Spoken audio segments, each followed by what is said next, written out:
예, 안녕하세요. 이변은 있다의 이동현 변호사입니다. 예, 오늘은 마약 달콤한 유혹에서 벗어날 시간이라고 일하는 내용으로 제가 서울 파이낸스에 기고한 내용에 대해서 좀 설명을 드리고자 합니다. 예, 보시면 최근 모 대기업 창업주의 손자가 상습적으로 마약을 투약하고 심지어 다른 사람에게 공급한 혐의로 구속 기소된 사건이 있었습니다. 그래서 이제 사회적으로 다시 이 마약이 사회적으로 이슈가 되고 있습니다. 마약 사건이 이처럼 끊이지 않는 이유는 우선 첫 번째, 인터넷을 통해서 누구나 손쉽게 마약을 구할 수 있게 됐고, 그다음에 두 번째, 영화, 드라마 등에서 가볍게 다루고 있어서 일반인들이 마약에 대해서 별다른 경각심을 가지 않게 되었고, 특히 세 번째, MZ 세대 사이에서 인싸는 마약을 한다. 이런 인식들이 있습니다. 이런 인식들이 있기 때문에 마약 사건은 현재 끊이지 않고 있습니다. 그러나 제가 강조드리고 싶은 거는 마약은 접하는 순간 인생을 좀먹고 전과자가 될 수 있다는 거 좀 명확하게 아셔야 됩니다. 그리고 이제 마약을 해서는 안 되는 이유를 보게 되면 세계보건기구를 보게 되면 마약을 이렇게 규정하고 있습니다. 약물 사용에 대한 욕구가 강제정일 정도로 강한 의존성이 있고 사용 약물의 양이 증가하는 내성이 있으며 사용을 중지하면 온몸에 견디기 힘든 금단 증상이 나타나는 것으로서 개인이 한정되지 않고 사회에도 해를 끼치는 약물로 이 마약을 정의하고 있습니다.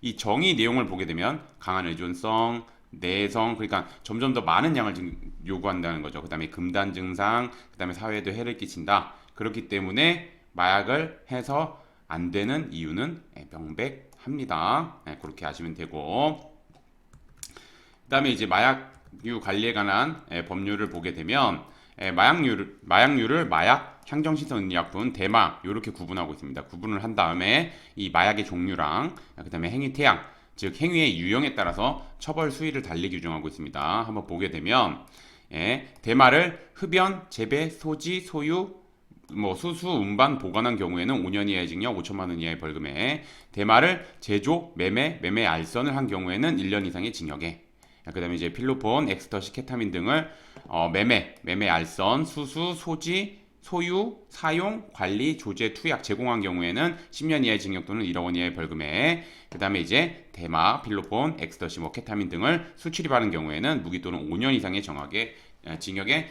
처하도록 규정하고 있습니다. 이렇게 지금 보시면 아시겠지만 마약의 종류랑 그다음에 행위의 유형에 따라 좀 다르게 규정되어 있지만 우선 처벌 수위 자체가 일반 형사범죄보다 굉장히 높게 규정되어 있다는 거 좀 정확하게 아셨으면 좋겠습니다. 계속해서 보게 되면 마약 사범 중 일부는 마약은 진짜 이렇게 그 말씀하시는 제 클라이언트 분들도 있습니다. 마약은 피해자가 없는 범죄로 왜 처벌하는지 모르겠다. 이렇게 생각하는 사람이 있으나 마약은 아까 제가 앞서서 말씀드렸듯이 개인의 삶을 피폐하게 만드는 것에 그치지 않고 이를 사회적으로 그러니까 이를 퍼뜨려 가지고 사회적으로 큰 해악을 미칠 뿐만 아니라 마약으로 인해서 다른 범죄로 나갈, 즉 2차 범죄로 나갈 우려가 있기 때문에 처벌하고 있습니다. 그리고 그런 이유로 인해서 다른 형사범죄보다 처벌 수위가 아까 앞서 본 것처럼 높게 규정되어 있습니다. 계속해서 보시면 마약은 강한 중독성으로 인해 한 번 마약을 하게 되면 평생 끊지 못하는 경우가 대부분입니다. 그래서 마약 같은 경우는 한 번 발들여내면 진짜 재범, 그러니까 전과가 굉장히 많아지는 경우가 대부분이라고 생각하시면 됩니다. 그래서 법원 역시 이러한 사실을 잘 알고 있기 때문에 재범 위험성을 양형해서 중점적으로 고려해서 판단을 하게 됩니다. 그렇기 때문에 마약 범죄를 저지른 경우 반성문, 탄원서, 양형 뭐 이런 것 등을 양형 자료를 확보하는 것 외에도 그러니까 뭐 그 사건에 대해서 반성하고 있고 다시는 안 그러겠다 뭐 이런 양형 자료를 확보하는 것 외에도 꾸준하게 정신과 진료를 받고 주기적으로 마약 중독 치료센터를 방문하는 등 재범 위험성이 없다는 점을 적극적으로 주장해야지 선처를 받을 수 있습니다. 그 다음에 혐의가 명백함에도 불구하고 무작정 혐의를 부인하거나 탈색, 제모 등을 통해 증거를 인멸하려고 하는 경우가 있습니다. 특히나 이런 경우 굉장히 많습니다. 그러나 수사기관은 공범자의 진술, 계좌이체 내역 등 객관적인 자료뿐만 아니라 다양한 수사 기법 이용하고 있습니다. 그래서 섣불리 혐의를 부인해서는 안 됩니다. 특히나 비트코인 통해서 이체하면은 못 찾는다고 생각하는데 지갑 주소 다 찾아가지고 다 특정하고 있습니다. 피의자들. 특히 혐의가 명백함에도 불구하고 부인하게 되면 증거인멸 도주 우려가 있다고 보아서 구속 수사를 하게 됩니다. 그래서 좀 대응하는 거, 좀 잘 대응해야 되는 거, 그거는 잘 알고 있으셔야 됩니다. 그래서 보면은 마약은 엄연한 범죄입니다. 범죄이고 마약 사건으로 적발되는 경우 대부분 호기심에 혹은 극심한 불면증을 앓고 있던 중 뭐 마약을 접하게 됐다 이렇게 주장하는 경우가 많습니다. 그러나 이러한 주장이 마약을 합리화할 수는 없습니다. 과거 초범이면은 뭐 기소유예 처분 등을 내리는 등 이제 뭐 선처를 베풀었는데 최근에는 마약 사건이 되게 급등하고 있어서 초범이라고 하더라도 엄중한 처벌을 내리고 있는 것이 현실입니다. 그래서 제가 실질적으로 좀 말씀드리고자 하고 싶은 거는 저도 이제 뭐 마약 사건 많이 하면서 클라이언트들을 보게 되면 뭐 그분들에게 항상 이 말을 꼭 해줍니다. 마약으로 현실을 잊을 수 있다고 생각하나 잊을 수 있는 현실은 순간일 뿐입니다. 마약은 순간의 쾌락만 줄 뿐 현실 자체를 변화시킬 수 없습니다.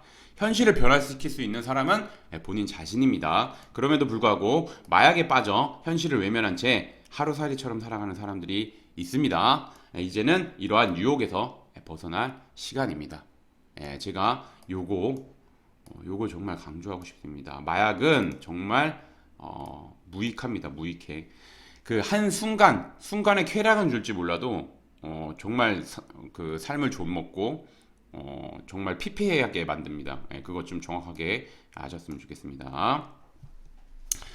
그리고 이제 혹여 이제 마약 사건에 관련이 되면은 이제 그 마약 사건은 제가 누누이 말씀드리지만 초기에 어떻게 대응하느냐에 따라서 결과가 확연하게 달라집니다. 그렇기 때문에 섣불리 혼자서 대응하는 거는 솔직히 말씀드리면 마약 사건, 성범죄 제가 몇 개 이렇게 꼽는 범죄들이 있는데 그거 같은 경우는 아무리 간단한 사건이라고 하더라도 변호사님 도움 받아가지고 대응하는 것이 맞고 제가 누누이 말씀드립니다. 마약 사건 같은 경우는 특히나 마약 사건 같은 경우는 변호사님 도움 받을 때 마약 사건을 많이 해보고 그 다음에 그에 대한 결과가 좋은 변호사님의 도움을 받아야지 이제 뭐 실질적인 도움을 받을 수 있습니다. 그래서 그렇게 대응해 주셨으면 좋겠습니다. 뭐 오늘의 주제는 여기까지 마치겠고, 저는 이변은 이다의 이동현 변호사였습니다. 감사합니다.